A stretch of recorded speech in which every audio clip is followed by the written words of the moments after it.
You're listening to Straight Talk with Dean and Mark. Call in to join the conversation at 646-668-8393. Welcome to Straight Talk with Dean and Mark.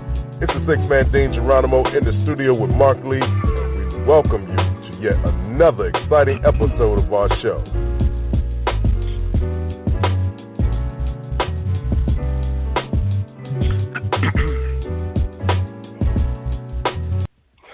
And ladies and gentlemen, it is the first of the month. It's April 1st. A lot of people might have played the April Fool's game, but we keeping it real here at Straight Talk with Dean and Mark. It's the six-man Dean Geronimo, and as always, from NJ to NC, I'm in the studio with my right-hand man, Mark Lee. So, Mark, tell me what's good in your neck of the woods, my brother. Well, you know, we've been keeping busy, as always, here in the Durham city. I went back and did a project with measurement. You know, that's one of my jobs and everything. So I'm a team leader on this project. So I went and did a little training today. So the training went well, at least the best I could tell. So I had to do that because, you know, it doesn't matter how often you do these projects. They always want you to train. They might have the same rubric, the same everything else, but they want you to train and make sure that you're prepared to deal with the kids and everything. So I did that. But the weekend was jumping. We actually showed a movie at the Hayti about Andre Leon Talley. It's a movie that's been out in the past. I think it's available on Hulu and probably Netflix and things of that nature. So we checked that movie out, and they had a reception. We heard Charles Fanuff mention Sherry Holmes. It was actually her organization that put this event together. So it was a nice little crowd. About 75 people were there. Andre did not make it. You know, he's the face or one of the figures of Vogue and is known as being a fashion icon and things of that nature, but he didn't make it. But his teacher, because he went to Hillside and he went to North Carolina Central University before going to Brown. So one of his teachers from, I believe that was high school, came and gave some recollections on Andre and just some other people that have gone on to fame and everything. So that was real good, and check that out. And then on the day before, that was on Sunday, on Saturday, Central's got an African Studies department, and so they had a banquet. So I got some real good food, got some good eats, because they definitely, the caterer knew what they were doing, and had some real good stuff going on and things of that nature. And then, of course, I've been checking out things happening in the world and seeing what's going on in the world. Of course, I've been following the NCAA basketball, and I know folks here in Durham were disappointed that Duke did not make it. Michigan State went ahead and took care of them. But, you know, we got a very balanced Final Four. It is, I think, 4 primary conferences, 4 of the big conferences have a representative. So, but the ACC will be represented by Virginia. The SEC will be represented by Auburn, which makes both the primary pastor at Christ Central as well as Charles Barkley quite happy. So there are definitely some Auburn fans, and they're up there being really happy about that. And then, like I said, the Big Ten will be represented by Michigan State, and I forget which conference that Texas Tech is in, but they're in a separate conference as well. So 4 conferences will be represented, and somebody will be walking away as national champions next Monday. So that was really interesting, checking that out. And then the other thing that was interesting on my side of the world was, you know, I'm always listening to different things, podcasts, and I've become a good friend and really a big fan of this thing where they read the New York Times, and they had a young lady from Egypt on as one of their guests as they were reading the New York Times and going through that. Guy named Shri does that, and they do that every Sunday.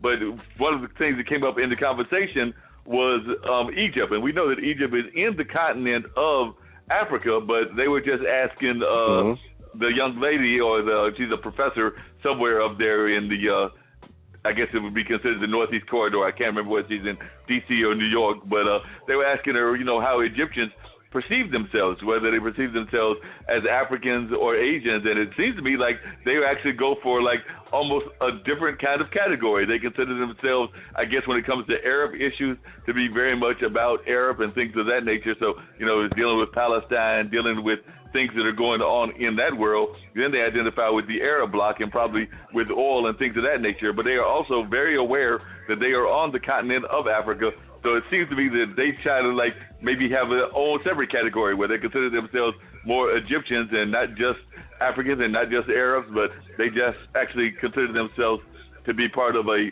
whole different kind of category. And we're actually going through some similar kind of stuff like that here in the States, because I was reading that, and I'm just trying to see if I can find this particular article that was really interesting, but it was an article that basically was implying that the Census Bureau, we know we love that Census Bureau of ours, that they are saying that Arabs and Persians are white, but many disagree. So there was an article in the Los Angeles Times where this young lady says that she knows that when she fills out her 2020 census form, she will be counted, but it pains her that in some ways she will also be forgotten.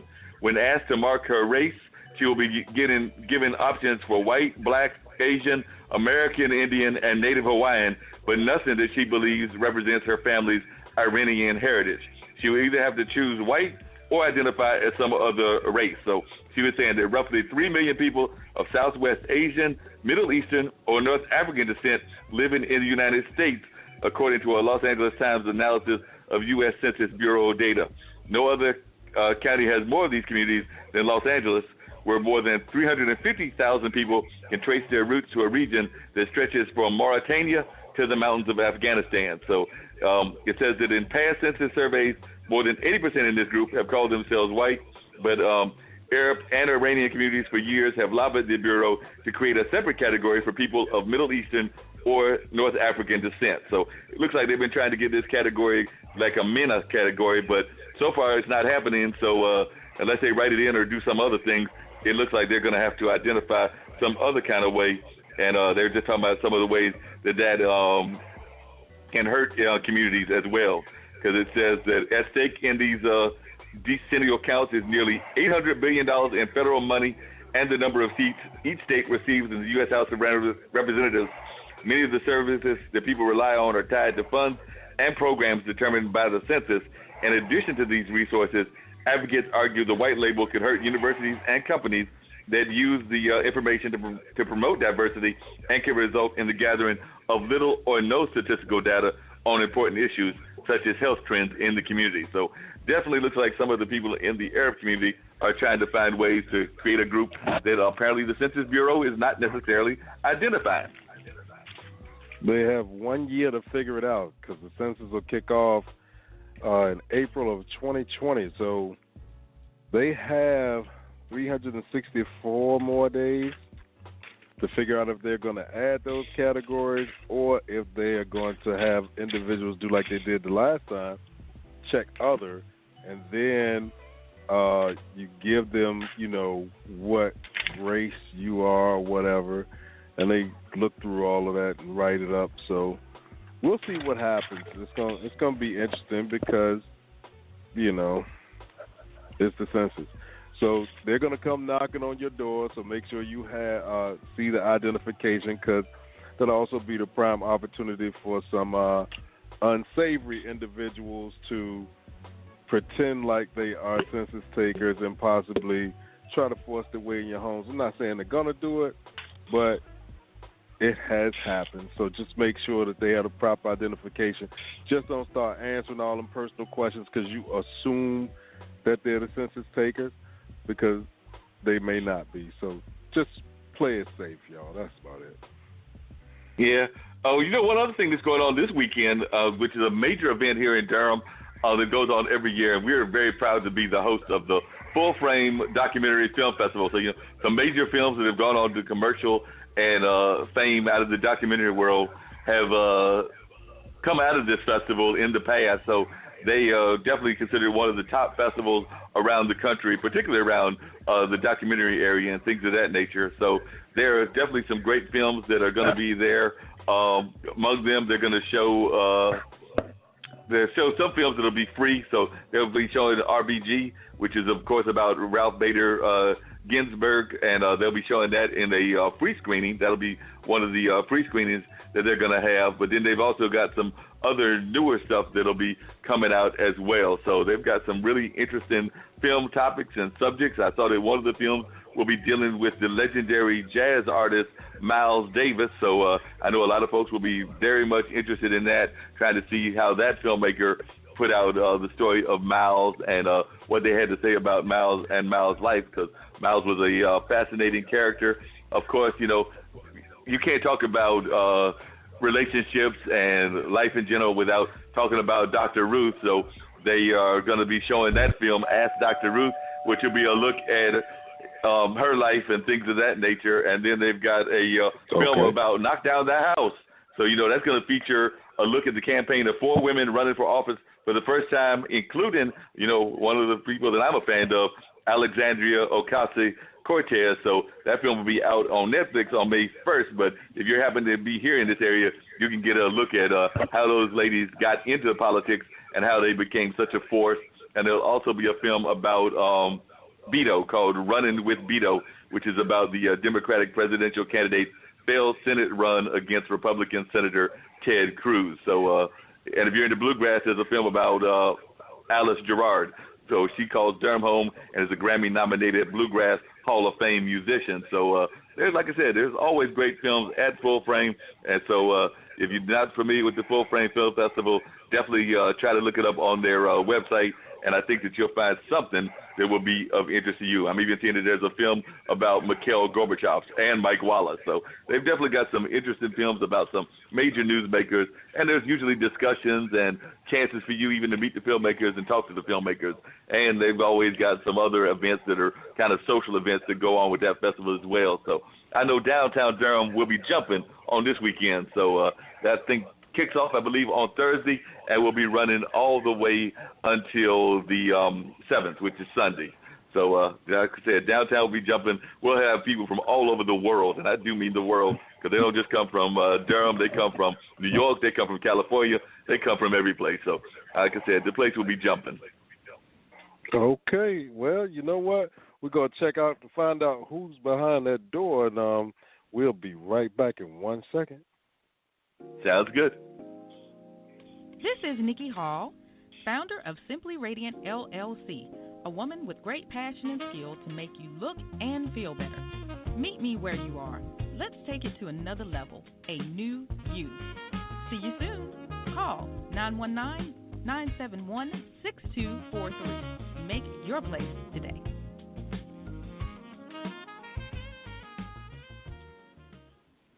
All right, 646-668-8393 is the number if you want to call and join in the conversation. Right now we have Mr. Jack Maher. Mr. Maher, good evening. Welcome to Straight Talk with Dean and Maher. Well, thank you very much. I'm very pleased to be here, and thank you so much for having me. No problem. Now, Jack, you're doing a lot of work in the whole concept, and you're out of Ohio with the digital world that we live in this day, and we know that this is such a digital economy. It seems like every time you turn around, things are becoming more and more digital, and just in terms of the way that we even engage our community. And you've written some books like Standing on Shoulders, A Leader's Guide to the Digital Transformation. So I was just wondering if you could talk to us a little bit about how you feel we're doing in terms of the digital world, and how important it is to just the business world in general. Because, like I said, I don't know anybody that doesn't have an online presence. It seems like you can't have any kind of business. We have to have a digital presence, even with our podcast here. And it seems to me that everybody from the small country store to the city store to the big corporations needs to have some sort of digital presence if they're going to survive in this day and time. So I just wanted to know from you how you feel that people are doing. I know you've worked with some major clients like Nationwide and Johnson & Johnson, Ethicon, and McGraw-Hill, just to name a couple of them. But I was just wondering how you think, as a people, we're doing in terms of addressing this new economy that we live in. And you're absolutely right. I mean, you're spot on target. This entire world has changed, and we're at the center of it. And that's the good news and the bad news about this digital transformation, is that, there is no escaping it. Every business is being touched. You have to engage your customers where they need to be, where they want to be, where they are, or you're just not going to have that opportunity. So that's kind of the bad side. The good side is that you now have this global stage and opportunity, and you can get goods and services and provide goods and services to folks around the globe. Companies like Google and Amazon have, made this so available, and it's going to change the way we live and work, and we're just beginning to